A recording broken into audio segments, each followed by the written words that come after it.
ಪುರಾಣಗಳಲ್ಲಿ ತಿಳಿಯುವಂತೆ ಪ್ರಜಾಪತಿ ಬ್ರಹ್ಮನ ಮಗನಾದ ದಕ್ಷನು ತನ್ನ 27 ಪುತ್ರಿಯರನ್ನು ಚಂದ್ರನಿಗೆ ವಿವಾಹವಾಗಿ ಕೊಟ್ಟಿದ್ದನು. ಆದರೆ ಉಳಿದ ಪುತ್ರಿಯರಲ್ಲಿ ದಾಕ್ಷಾಯಿಣಿಯು ಮಹಾದೇವನಾದ ಶಿವನನ್ನು ಪ್ರೀತಿಸಿ ಅವನನ್ನು ಪತಿಯಾಗಿ ಸ್ವೀಕರಿಸಿದಳು. ದಾಕ್ಷಾಯಿಣಿಯ ಭಕ್ತಿಯು ಶುದ್ಧವಾಗಿದ್ದು ಆಕೆಗೆ ಶಿವನ ಹೊರತು ಬೇರೆ ಯಾರೂ ಬೇಕಾಗಿರಲಿಲ್ಲ. ಆದರೆ ದಕ್ಷ ಮಹಾರಾಜನಿಗೆ ತನ್ನ ಅಳಿಯ ಶಿವನು ಇಷ್ಟವಾಗುತ್ತಿರಲಿಲ್ಲ. ಶಮಶಾನಗಳಲ್ಲಿ ವಾಸ ಮಾಡುವ ಕುತ್ತಿಗೆಯಲ್ಲಿ ನಾಗಹಾವನ್ನು ಸುತ್ತಿಕೊಂಡು ಜಟೆಗಳ ಮಧ್ಯೆ ಗಂಗೆಯನ್ನು ಹೊಂದಿರುವ ಶಿವನಿಗಿಂತ ತನ್ನ ಮಗಳಿಗೆ ಇನ್ನೊಬ್ಬ ಉತ್ತಮ ವರ ಸಿಗುತ್ತಾನೆ ಎಂಬ ಅಹಂಕಾರವು ಅವನ ಮನಸ್ಸಿನಲ್ಲಿ ಗಾಢವಾಗಿ ನೆಲೆಗೊಂಡಿತ್ತು. ಒಂದು ವೇಳೆ ಪ್ರಜಾಪತಿ ಬ್ರಹ್ಮನು ಆಯೋಜಿಸಿದ್ದ ಮಹಾಯಜ್ಞದಲ್ಲಿ ಶಿವನು ಅಧ್ಯಕ್ಷನಾಗಿ ಕುಳಿತಿದ್ದನು. ಯಜ್ಞಕ್ಕೆ ದಕ್ಷನು ಆಗಮಿಸಿದಾಗ ಬ್ರಹ್ಮ ಹೊರತುಪಡಿಸಿ ಉಳಿದ ಎಲ್ಲ ದೇವತೆಗಳು ಗೌರವ ಸೂಚಿಸಲು ಎದ್ದು ನಿಂತರು. ಆದರೆ ಶಿವನು ಮಾತ್ರ ಶಾಂತವಾಗಿ ಕುಳಿತಿದ್ದನು. ಈ ಘಟನೆಯಿಂದ ದಕ್ಷನ ಅಹಂಕಾರಕ್ಕೆ ಪೆಟ್ಟಾಗಿ ಅವನು ಶಿವನನ್ನು ಅವಮಾನಿಸಲು ಮನಸ್ಸು ಮಾಡಿದನು. ನಂತರ ಅವನು ಪ್ರತೀಕಾರವೆಂಬಂತೆ ಮತ್ತೊಂದು ಯಜ್ಞವನ್ನು ಆಯೋಜಿಸಿದನು. ಆದರೆ ಈ ಬಾರಿ ತನ್ನ ಮಗಳು ದಾಕ್ಷಾಯಿಣಿ ಮತ್ತು ಅಳಿಯ ಶಿವನಿಗೆ ಆಹ್ವಾನ ನೀಡದೆ ಉಳಿದ ಮಕ್ಕಳಿಗೂ ಆಹ್ವಾನ ನೀಡಿದನು. ತಂದೆಯು ಯಜ್ಞವನ್ನು ಆಯೋಜಿಸಿರುವುದನ್ನು ತಿಳಿದ ದಾಕ್ಷಾಯಿಣಿಯು ಶಿವನಿಗೆ ಈ ಕಾರ್ಯಕ್ರಮಕ್ಕೆ ಹೋಗೋಣ ಎಂದು ಒತ್ತಾಯಿಸಿದಳು. ಆದರೆ ಶಿವನು ಆಹ್ವಾನವಿಲ್ಲದೆ ಹೋಗುವುದು ಸರಿಯಲ್ಲ ಎಂದು ತಡೆಯಲು ಪ್ರಯತ್ನಿಸಿದನು. ಆದರೆ ದಾಕ್ಷಾಯಿಣಿಯು ತಂದೆಯ ಮನೆಗೆ ಹೋಗಲು ಆಹ್ವಾನ ಬೇಡ ಎಂದು ಹೇಳಿ ಒಬ್ಬಳೇ ಯಜ್ಞಕ್ಕೆ ತೆರಳಿದಳು. ಆದರೆ ಅಲ್ಲಿಗೆ ಹೋಗಿ ದಕ್ಷನಿಂದ ಅವಮಾನವನ್ನು ಅನುಭವಿಸಿದಳು. ದಕ್ಷನು ಮಗಳನ್ನು ನೋಡಿಯೂ ನೋಡದಂತೆ ಮಾಡಿದ್ದನು. ಅಲ್ಲಿದ್ದ ಇತರರು ಸಹ ಆಕೆಯನ್ನು ನಿರ್ಲಕ್ಷಿಸುವಂತೆ ಮಾಡಿದರು.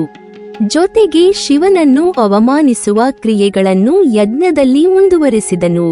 ತಂದೆ ಮತ್ತು ಇತರರಿಂದ ಬಂದ ಈ ಅವಮಾನವನ್ನು ಸಹಿಸಲು ಆಗದೆ ಪತಿಯ ಗೌರವಕ್ಕೆ ಧಕ್ಕೆ ತಂದುದರಿಂದ ನೋವಿನಿಂದ ದಾಕ್ಷಾಯಿಣಿಯು ಯಜ್ಞಕುಂಡದಲ್ಲೇ ಹಾರಿ ಪ್ರಾಣತ್ಯಾಗ ಮಾಡಿದಳು. ಆಕೆಯ ದೇಹವು ಭಸ್ಮವಾಗಿತ್ತು. ಈ ಘಟನೆಯಿಂದ ಶಿವನು ಉಗ್ರಕೋಪಗೊಂಡು ಭಯಾನಕ ರೂಪವನ್ನು ತಾಳಿದನು ಮತ್ತು ದಕ್ಷನ ಯಜ್ಞವನ್ನು ಸಂಪೂರ್ಣವಾಗಿ ನಾಶ ಮಾಡಿದನು. ಆದರೆ ತನ್ನ ಪ್ರಾಣವನ್ನು ತ್ಯಜಿಸಿದ ದಾಕ್ಷಾಯಿಣಿಯು ಮುಂದಿನ ಜನ್ಮದಲ್ಲಿ ಪರ್ವತರಾಜ ಹಿಮವಂತನ ಪುತ್ರಿಯಾಗಿ ಜನಿಸಿದಳು. ಈ ಅವತಾರದಲ್ಲಿಯೇ ಆಕೆ ಶೈಲಪುತ್ರಿ ದೇವಿಯಾಗಿ ಪ್ರಸಿದ್ಧಳಾದಳು. ಮತ್ತೆ ಶಿವನ ಪತ್ನಿಯಾಗಿಯೂ ಹೆಸರು ಪಡೆದಳು. ಶೈಲಪುತ್ರಿ ದೇವಿಯನ್ನು ನವರಾತ್ರಿಯ ಮೊದಲ ದಿನದಲ್ಲಿ ವಿಶೇಷವಾಗಿ ಪೂಜಿಸಲಾಗುತ್ತದೆ. ಆಕೆ ಸೃಷ್ಟಿಯ ಮೂಲತತ್ವವಾದ ಆದಿಶಕ್ತಿಯ ರೂಪವಾಗಿದ್ದು ಭಕ್ತರ ಜೀವನದಲ್ಲಿ ಶಾಂತಿ, ಧೈರ್ಯ ಮತ್ತು ಆತ್ಮಶುದ್ಧಿಯನ್ನು ಬೆಳೆಸಲು ಪ್ರೇರಣೆಯಾಗಿದ್ದಾಳೆ.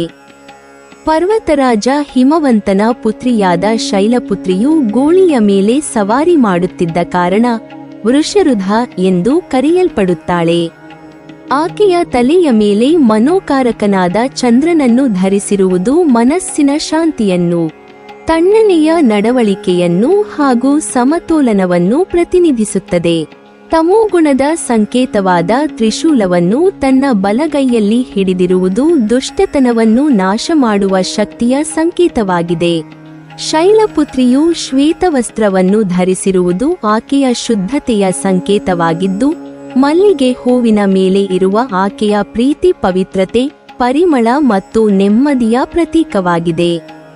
ಶೈಲಪುತ್ರಿಯ ರೂಪವು ಕೇವಲ ದೇವತಾ ರೂಪವಲ್ಲ, ಅದು ಬದುಕಿನ ತತ್ವವನ್ನು ಬೋಧಿಸುವ ಮಾರ್ಗಸೂಚಿಯಾಗಿದೆ.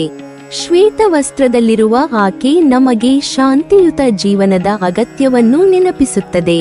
ಪರ್ವತರಾಜನ ಮಗಳಾಗಿ ಪರ್ವತಗಳನ್ನು ಅಂದರೆ ಪ್ರಕೃತಿಯನ್ನು ಪ್ರೀತಿಸಿ ಶುದ್ಧವಾಗಿರಿಸಬೇಕೆಂದು ಸಾರುತ್ತಾಳೆ. ಗೋಳಿಯ ಮೇಲೆ ಕುಳಿತಿರುವುದು ಮೃಗಗಳ ಮೇಲೆ ದಯೆ, ಸಹಾನುಭೂತಿ ಹಾಗೂ ಅವುಗಳನ್ನು ಹಿಂಸಿಸಬಾರದೆಂಬ ಸಂದೇಶವನ್ನು ನೀಡುತ್ತದೆ. ತನ್ನ ಬಲಗೈಯಲ್ಲಿರುವ ತ್ರಿಶೂಲವು ತಾಪತ್ರಯಗಳ ನಿವಾರಣೆಯ ಸಂಕೇತವಾಗಿದೆ. ಅಂದರೆ ದೈಹಿಕ, ಮಾನಸಿಕ ಮತ್ತು ಆಧ್ಯಾತ್ಮಿಕ ತೊಂದರೆಗಳನ್ನು ನಿವಾರಿಸುವ ಶಕ್ತಿಯನ್ನು ಪ್ರತಿಬಿಂಬಿಸುತ್ತದೆ. ಇದರಿಂದ ನಮ್ಮ ಮನಸ್ಸು ದುಷ್ಟತನದತ್ತ, ಅಹಂಕಾರದತ್ತ ದೃಷ್ಟಿ ಹಾಯಿಸಬಾರದು. ಇಲ್ಲವಾದರೆ ತ್ರಿಶೂಲದಂತೆ ನಮ್ಮನ್ನೇ ನೋಯಿಸಿಕೊಳ್ಳುವ ಸ್ಥಿತಿಗೆ ಬಂದು ಬಿಡುತ್ತೇವೆ ಎಂಬ ಆಳವಾದ ಸಂದೇಶವಿದೆ. ಇನ್ನೊಂದು ಕೈಯಲ್ಲಿರುವ ಕಮಲವು ಕೋಮಲತೆಯ, ತಾಳ್ಮೆಯ ಮತ್ತು ವಿನಯಶೀಲತೆಯ ಪ್ರತೀಕವಾಗಿದೆ. ಕಮಲದಂತೆ ನಮ್ಮ ಜೀವನವೂ ಕೂಡ ಕಷ್ಟಗಳ ಮಧ್ಯೆಯೂ ಸುಂದರವಾಗಿ ಅರಳಬೇಕೆಂಬ ಸಂದೇಶವನ್ನು ನೀಡುತ್ತದೆ. ಉಪನಿಷತ್ತಿನ ಪ್ರಕಾರ ಶೈಲಪುತ್ರಿಯು ದೇವತೆಗಳ ಮನೋಭಾವನೆಯನ್ನು ನಿಯಂತ್ರಿಸುತ್ತಾಳೆ. ಇದರಿಂದ ಇಂದ್ರಾದಿ ದೇವತೆಗಳು ಸಹ ಆಕೆಯ ಮುಂದೆ ಶರಣಾಗುತ್ತಾರೆ.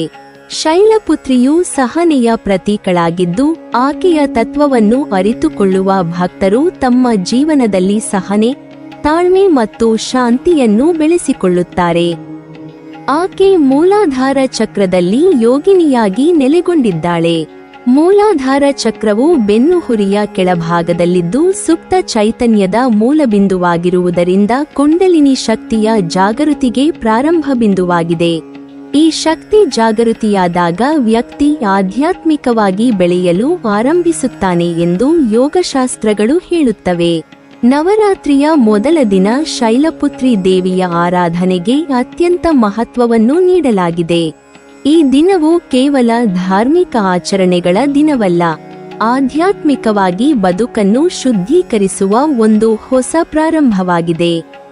ನವರಾತ್ರಿಯ ಈ ಮೊದಲ ದಿನವನ್ನು ಯೋಗ ಸಾಧಕರು ವಿಶೇಷವಾಗಿ ಮೂಲಾಧಾರ ಚಕ್ರದ ಮೇಲೆ ಧ್ಯಾನ ಮಾಡಲು ಬಳಸುತ್ತಾರೆ. ಮೂಲಾಧಾರ ಚಕ್ರವು ನಮ್ಮ ದೇಹದ ಆಧ್ಯಾತ್ಮಿಕ ಶಕ್ತಿಯ ಮೂಲಬಿಂದುವಾಗಿದ್ದು, ಕುಂಡಲಿನಿ ಶಕ್ತಿಯ ಜಾಗೃತಿಯ ಪ್ರಾರಂಭ ಸ್ಥಾನವಾಗಿದೆ. ಯಾರು ತಮ್ಮ ಮನಸ್ಸನ್ನು ನಿಯಂತ್ರಿಸಲು ಬಯಸುತ್ತಾರೋ, ಯಾರು ಚಂಚಲತೆಯನ್ನು ತೊರೆದು ಏಕಾಗ್ರತೆಯನ್ನು ಪಡೆಯಲು ಬಯಸುತ್ತಾರೋ ಅಂತಹವರು ಶೈಲಪುತ್ರಿ ದೇವಿಯ ಆರಾಧನೆ ಮಾಡುವುದನ್ನು ಶಾಸ್ತ್ರಗಳು ಶಿಫಾರಸು ಮಾಡುತ್ತವೆ. ಶೈಲಪುತ್ರಿಯ ಆರಾಧನೆಯ ಮೂಲಕ ಸಾಧಕರು ತಮ್ಮ ಮನಸ್ಸಿನ ಅಶಾಂತಿಯನ್ನು ತೊರೆದು ಬಲ, ಶೌರ್ಯ ಮತ್ತು ಇಂದ್ರಿಯ ನಿಗ್ರಹ ಶಕ್ತಿಯನ್ನು ಪಡೆಯುತ್ತಾರೆ ಎಂದು ನಂಬಲಾಗಿದೆ. ಭಕ್ತರು ತಮ್ಮ ಜೀವನದಲ್ಲಿ ಎದುರಿಸುವ ಸಂಕಟಗಳು ಮತ್ತು ಅಡಚಣೆಗಳನ್ನು ತಡೆದುಕೊಳ್ಳಲು ಬೇಕಾದ ಧೈರ್ಯವನ್ನು ಈ ಪೂಜೆಯಿಂದ ಪಡೆದುಕೊಳ್ಳಬಹುದು. ಶೈಲಪುತ್ರಿಯು ಸಹನೆಯ, ತಾಳ್ಮೆಯ ಮತ್ತು ಶುದ್ಧತೆಯ ಪ್ರತೀಕಳಾಗಿರುವುದರಿಂದ ಆಕೆಯ ಆರಾಧನೆಯ ಮೂಲಕ ಭಕ್ತರಲ್ಲಿ ಆ ಗುಣಗಳು ಬೆಳೆಯಲು ಸಹಾಯಕವಾಗುತ್ತದೆ. ನವರಾತ್ರಿಯ ಮೊದಲ ದಿನ ಭಕ್ತರು ಮಲ್ಲಿಗೆಯ ಹೂವುಗಳಿಂದ ಶೈಲಪುತ್ರಿಯನ್ನು ಅರ್ಚಿಸುವುದು ಅತ್ಯಂತ ಶುಭಕರವೆಂದು ಪರಿಗಣಿಸಲಾಗಿದೆ. ಮಲ್ಲಿಗೆಯ ಪರಿಮಳವು ಶಾಂತಿ, ಪವಿತ್ರತೆ ಮತ್ತು ನೆಮ್ಮದಿಯ ಸಂಕೇತವಾಗಿದೆ. ಗಣೇಶ ವಂದನೆಯ ನಂತರ ಷೋಡಶೋಪಚಾರ ಪೂಜೆಯನ್ನು ಈ ದಿನದಲ್ಲಿ ನಡೆಸುವುದು ಪೂಜಾ ವಿಧಾನದಲ್ಲಿ ಮುಖ್ಯ ಹಂತವಾಗಿದೆ. ಪೂಜೆಯನ್ನು ಆರತಿಯೊಂದಿಗೆ ಮುಕ್ತಾಯಗೊಳಿಸಿ. ಆದಿಶಕ್ತಿಯ ಮುಂದೆ ನಿಮ್ಮ ಇಷ್ಟಾರ್ಥಗಳನ್ನು ಸತ್ಯಸಂಧತೆಯಿಂದ ಬೇಡುವುದು ಶ್ರೇಯಸ್ಕರವೆಂದು ಪುರಾಣಗಳು ಹೇಳುತ್ತವೆ. ನವರಾತ್ರಿಯ ಮೊದಲ ದಿನ ಹಳದಿ ಬಣ್ಣಕ್ಕೆ ಪ್ರೇರಣೆಯಾಗಿರುವುದರಿಂದ ಈ ದಿನ ಸರಳ ಮತ್ತು ಶುದ್ಧತೆಯನ್ನು ಪ್ರತಿಬಿಂಬಿಸುವ ಹಳದಿ ಬಟ್ಟೆಯನ್ನು ಧರಿಸುವುದು ಉತ್ತಮವೆಂದು ಶಾಸ್ತ್ರಗಳು ಸೂಚಿಸುತ್ತವೆ. ಹಳದಿ ಬಣ್ಣವು ಶಾಂತಿ, ಧೈರ್ಯ ಮತ್ತು ಆಧ್ಯಾತ್ಮಿಕ ಬೆಳವಣಿಗೆಯ ಸಂಕೇತವಾಗಿದೆ. ಹೀಗಾಗಿ ನವರಾತ್ರಿಯ ಈ ಮೊದಲ ದಿನ ಶೈಲಪುತ್ರಿ ದೇವಿಯನ್ನು ಸ್ಮರಿಸಿ ಪೂಜಿಸುವ ಮೂಲಕ ವ್ಯಕ್ತಿಯು ಆಧ್ಯಾತ್ಮಿಕವಾಗಿ ಹೊಸ ಚೈತನ್ಯವನ್ನು ಗಳಿಸುತ್ತಾನೆ. ಈ ರೀತಿಯಾಗಿ ಶೈಲಪುತ್ರಿ ದೇವಿಯ ಪೂಜೆಯನ್ನು ಪ್ರಾರಂಭಿಸುವುದು ನವರಾತ್ರಿಯ ಆಧ್ಯಾತ್ಮಿಕ ಪಯಣದ ಮೊದಲ ಹೆಜ್ಜೆಯಾಗಿದ್ದು, ಸಾಧಕನ ಮನಸ್ಸನ್ನು ಶಾಂತಗೊಳಿಸಿ ದೈವಿಕ ಶಕ್ತಿಯನ್ನು ತನ್ನೊಳಗೆ ಅನುಭವಿಸಲು ದಾರಿ ಮಾಡಿಕೊಡುತ್ತದೆ. ಈ ದಿನದ ಆರಾಧನೆ ಭಕ್ತನ ಜೀವನದಲ್ಲಿ ಶಕ್ತಿ, ಸಮತೋಲನ ಮತ್ತು ಪವಿತ್ರತೆಯನ್ನು ತರಲು ಸಹಾಯಕವಾಗುತ್ತದೆ ಎಂಬುದು ಪುರಾಣಗಳು ಸಾರುವ ಮಹತ್ವದ ಸಂದೇಶವಾಗಿದೆ. ನೀವಿನ್ನೂ ನಮ್ಮ ಚಾನೆಲ್ ಅನ್ನು ಸಬ್ಸ್ಕ್ರೈಬ್ ಮಾಡಿಲ್ವಾ?